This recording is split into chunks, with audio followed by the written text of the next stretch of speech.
قلبي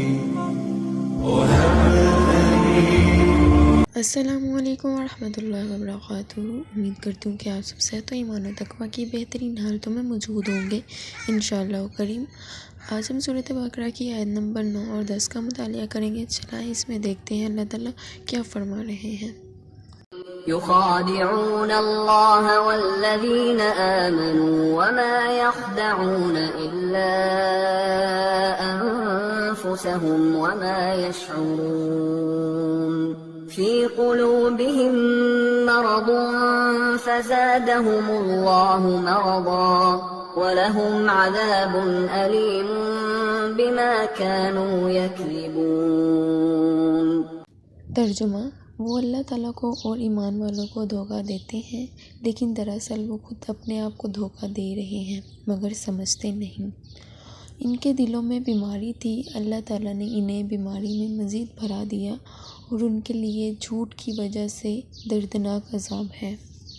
منافقین کی چالوں سے پردہ ہٹا دیا ہے کہ وہ سمجھتے ہیں کہ وہ نعوذ باللہ آپ صلی اللہ علیہ وسلم کو دھوکہ دے رہے ہیں، مگر وہ خود کو ہی دھوکہ دے رہے ہیں۔ جگہ ہم نے پچھلی آیت میں پڑھا تھا کہ وہ آپ صلی اللہ علیہ وسلم کے پاس بیٹھ کے ان کی باتیں سنتے تھے، ان کی تبلیغ کی باتیں سنتے تھے تاکہ وہ باہر جا کے مذاق اڑا سکے، لیکن آپ صلی اللہ علیہ وسلم کو اس کا بخوبی اندازہ تھا کہ وہ اس وجہ سے ہی بیٹھے ہوئے ہیں، لیکن آپ صلی اللہ علیہ وسلم نے نہیں کچھ ایسا شو کروایا کہ مجھے پتہ ہے، کیونکہ وہ خود کو ہی دھوکہ دے رہے ہیں۔ وہ آپ صلی اللہ علیہ وسلم کو دھوکہ نہیں دے رہے ہیں، وہ حقیقت کو تلاش نہیں کر رہے ہیں مگر وہ خود کو بھی دھوکہ دے رہے ہیں۔ منافقت ایک باطنی بیماری ہے جس کا کوئی علاج نہیں ہو سکتا۔ وہ انسان اندر سے خود کو ہی ختم کر رہا ہوتا ہے۔ وہ منافق انسان خود کو فریب میں رکھ رہا ہوتا ہے، اس کو لگ رہا ہوتا ہے کہ جیسے میں دوسروں کو دھوکہ دے رہا ہوں، لیکن حقیقت میں وہ خود کو ہی دھوکہ دے رہا ہوتا ہے۔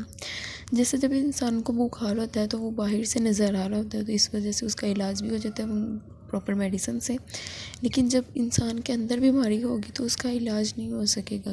یہ بات جو منافقت ہے یہ باطنی بیماری یہ اندر ہوتی ہے انسان کے، جس کا پتہ ہی نہیں چل رہا ہوتا، یہ اندر ہی اندر انسان کو ختم کرے جا رہی ہوتی ہے۔ انسان اپنا خود کا ہی نقصان کرے جا رہا ہوتا ہے، دوسروں کا اس سے کوئی نقصان نہیں ہوتا ہے۔ جب ہم کسی سے غلط کر رہے ہوتے ہیں نا تو در حقیقت ہم خود سے ہی غلط کر رہے ہوتے ہیں۔ سب مسئلوں کی جڑ جو ہے نا منافقت ہوتی ہے۔ جب ہم نے دوسروں سے منافقت رکھنی ہے تو پھر ہم نے خود بھی ہم بے سکون ہوں گے، ہمیں بے چینی ہوئے گی۔ اس کا حل یہ ہے کہ اگر ہم سچ پسند ہو جائیں نا تو پھر اللہ تعالیٰ کو سچ کو پسند آ جائیں گے، پھر دنیا کی ہمیں کوئی پرواہ نہیں ہوگی۔ اس سے اگلی آیت میں اللہ تعالیٰ نے کفار کے دلوں کی بیماری کو بتایا ہے کہ ان کے دلوں میں بیماری ہے منافقت کی، نفاق کی اور شبہات کی۔ حقیقت میں آدمی کی نافقت اسی میں ہے کہ وہ ان دونوں گناہوں سے بچا رہے، لیکن جو کفار تھے وہ ان دونوں گناہوں میں ملوث تھے۔ تو جس طرح اللہ تعالیٰ نے اہل نفاق کے دلوں کو قلب مریض سے تعبیر دی ہے، یعنی کہ کافر لوگ تھے جن کے دل میں منافقت تھی، ان کو دلوں کو اللہ تعالیٰ نے قلب مریض سے تعبیر دی ہے، اسی طرح جو مومن لوگ ہیں ان کے دلوں کو اللہ تعالیٰ نے قلب سلیم سے تعبیر دی ہے، یعنی اللہ تعالیٰ نے فرمایا وہ دل جو کفر اور نفاق سے پاک ہے۔ یہاں اس بات کا اشارہ اس طرف ہے کہ جو لوگ گناہ کرتے ہیں تو ان کے گناہوں کی وجہ سے اللہ تعالیٰ انہیں دوسرے گناہ میں مبتلا کر دیتا ہے۔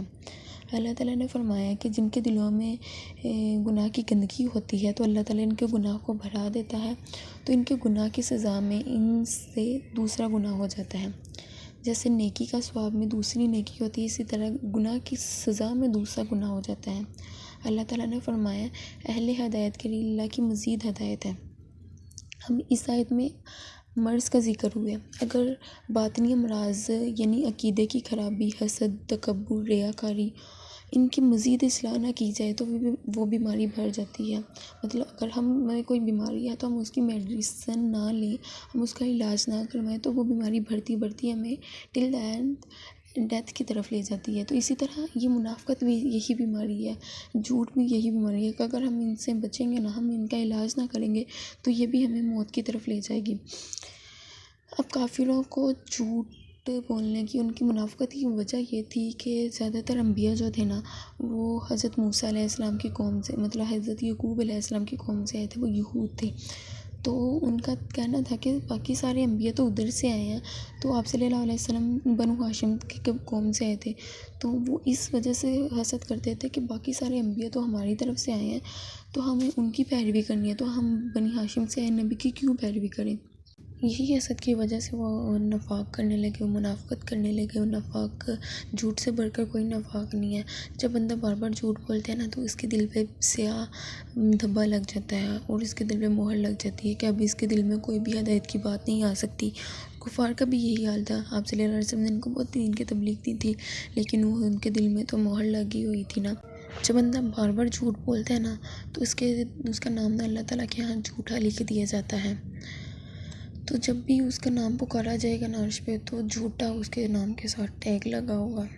کتنا برا لگتا ہے کہ آپ کے نام کے ساتھ کوئی برا سا ٹیگ لگا ہو کہ یہ بھی جھوٹا ہے، یہ مکار ہے، یہ بدکار ہے۔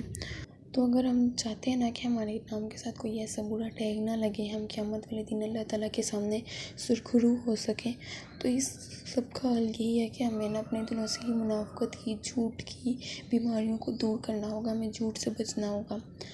حضرت انس بن مالک سے روایت ہے کہ آپ صلی اللہ علیہ وسلم نے فرمایا کہ جو شخص جھوٹ بولنا چھوڑ دے کیونکہ وہ باطل ہے تو اس کے لیے جنت کے کنارے میں ایک مکان بننا شروع ہو جاتا ہے۔ سبحان اللہ عظیم۔ اللہ تعالیٰ ہمارے دلوں کو بھی نفاق کی بیماریوں سے بچائے اور ہمیں قلب سلیم عطا کرے، قلب مریض نہیں، قلب سلیم۔